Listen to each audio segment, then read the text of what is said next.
everybody, welcome back to the channel. This is Rob here at Smirking Gun Reviews, back to talk more Doctor Who Season 8. We're on episode 11. It's called Dark Water, so full spoilers if you haven't seen this episode. That's right, we are doing Doctor Who. I never said we weren't. I said we might not be. And that comes from things that I'd had to think about. Like, why do I make videos? Why do I make any videos?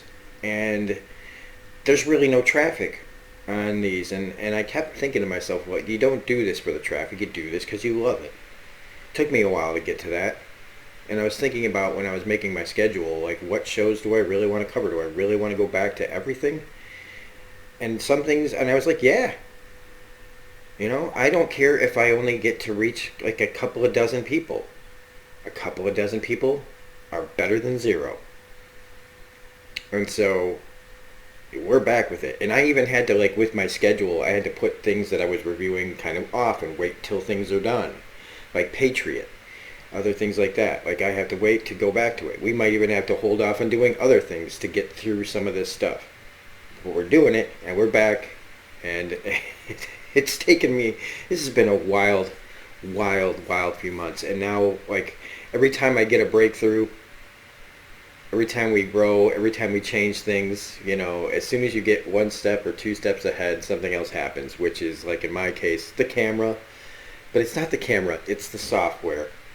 The software is crashing my computer every time I use it, basically. So I've had to change how I do things again. But we're like,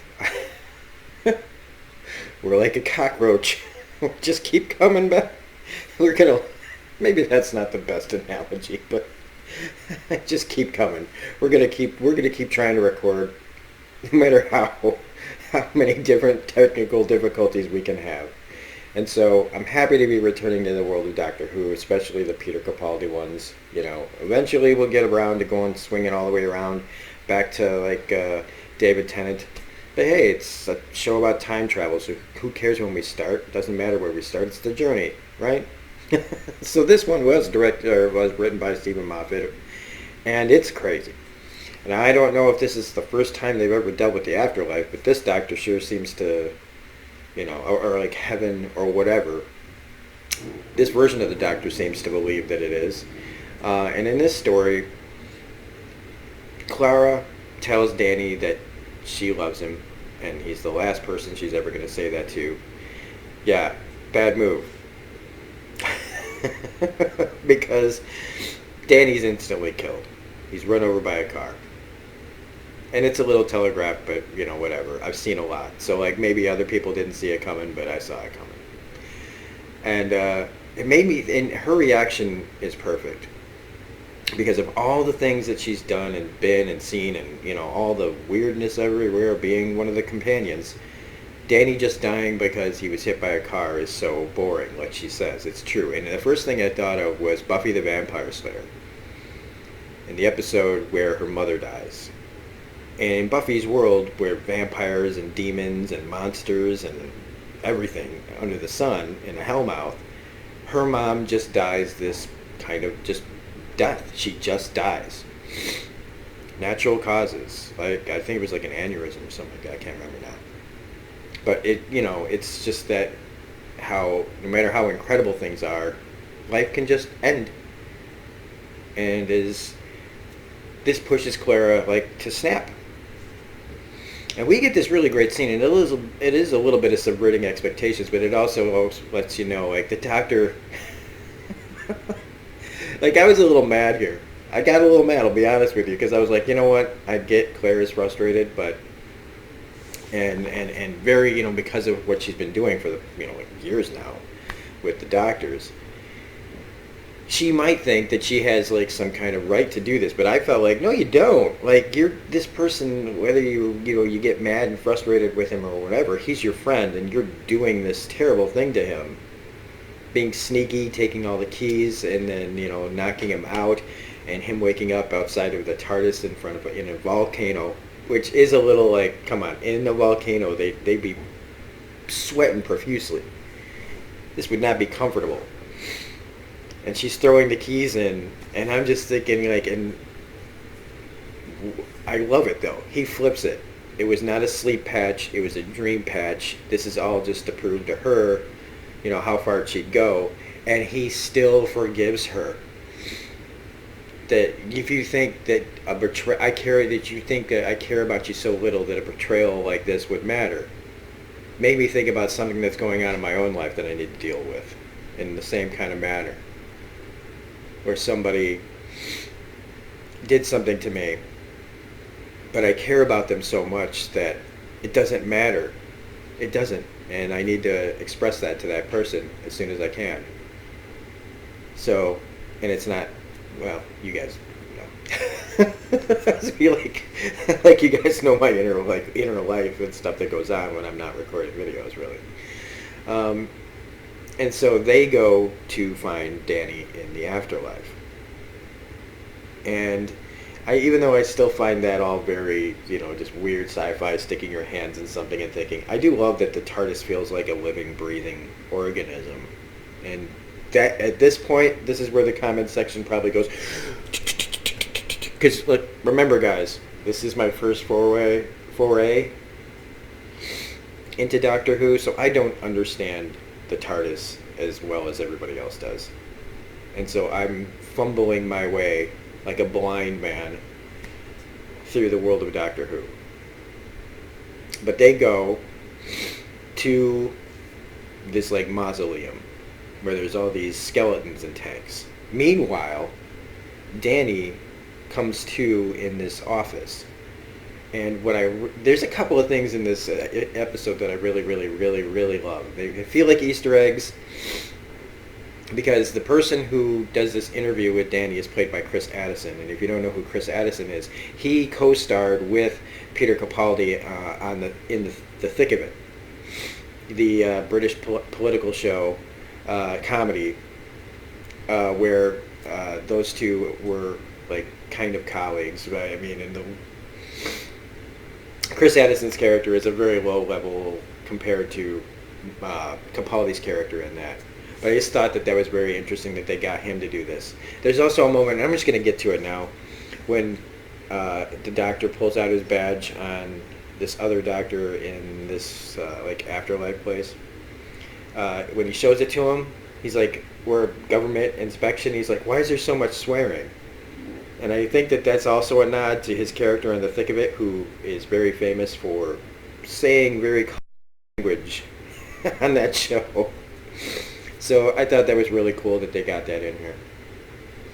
So Danny is being interviewed in the afterlife by this guy. It's not like for a job or anything. It's just to find out like where his body is, and you find out like, or at least this is what he's being told, that like if you say you're being cremated, it's important to the rest of the story. Like they've kind of got to get on that.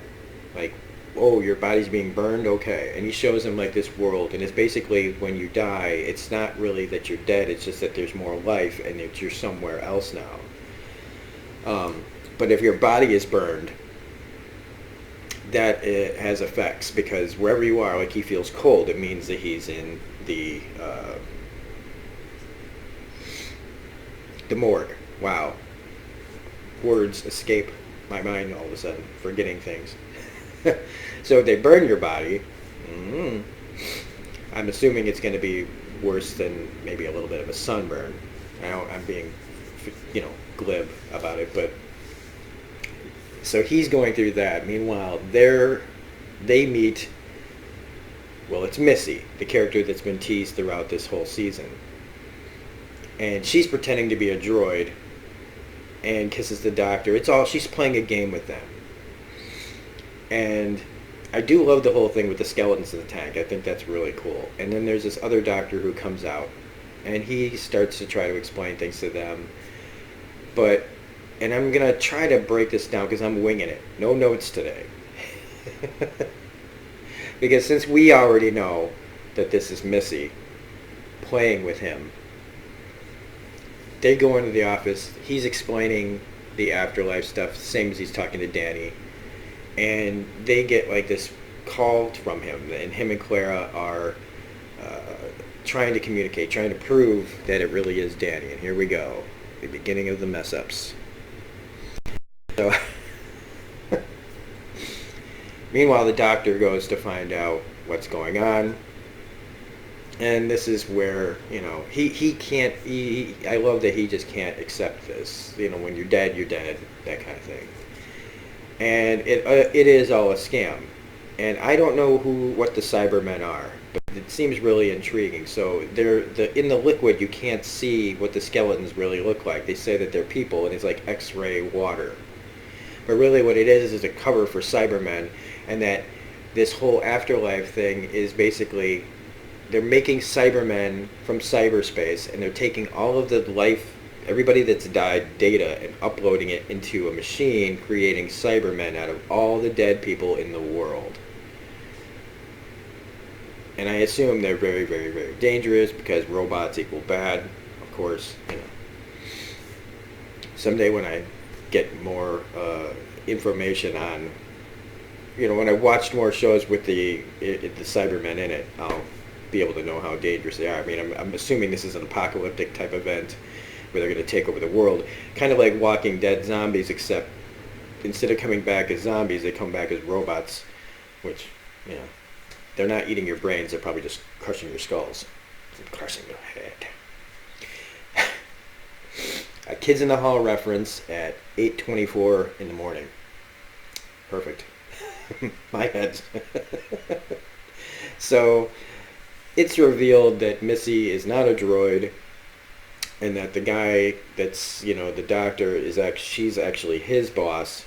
She kills him, and you find out that she's a Time Lord. That this technology that she's using is from his race, and that she was somebody that he left behind. She says, I'm the one you left behind.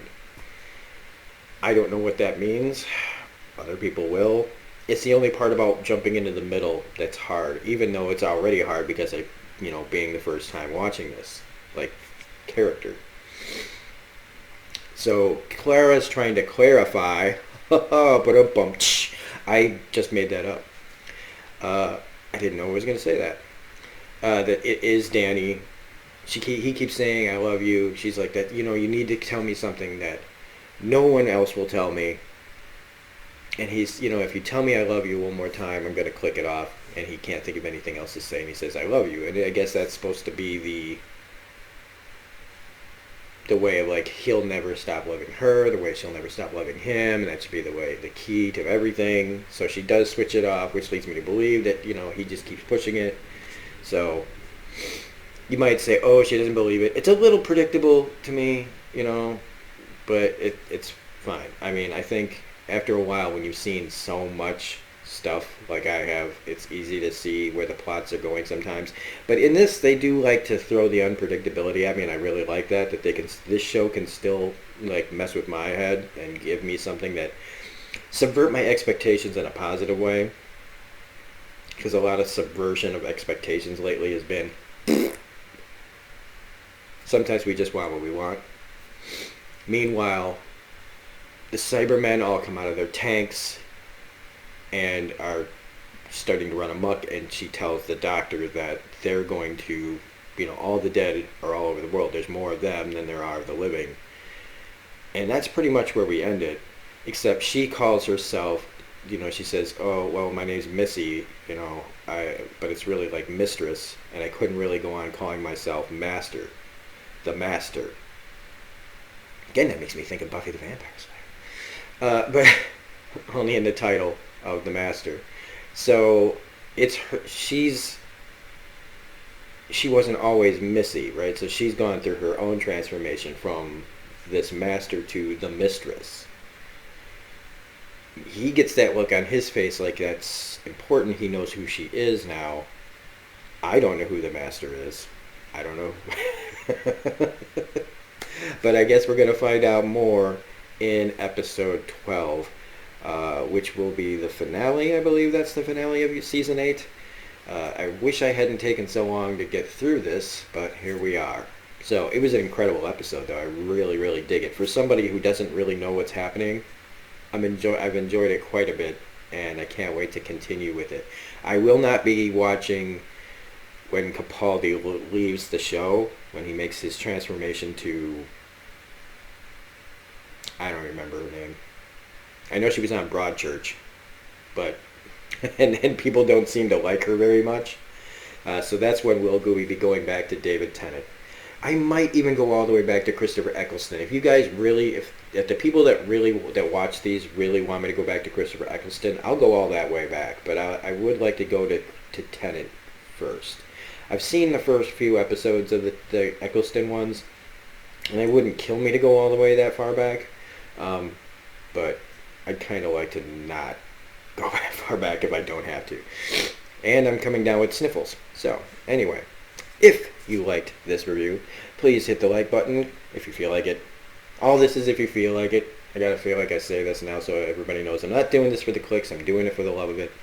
So if you feel like it, hit that like button. If you want to become a subscriber and join the fun on Smirking Gun Reviews, we are only 42 away from 1,000. That would be amazing if we could get there before December. That's before January. That's my only real goal is to be able to get to 1,000 so I can like unclench.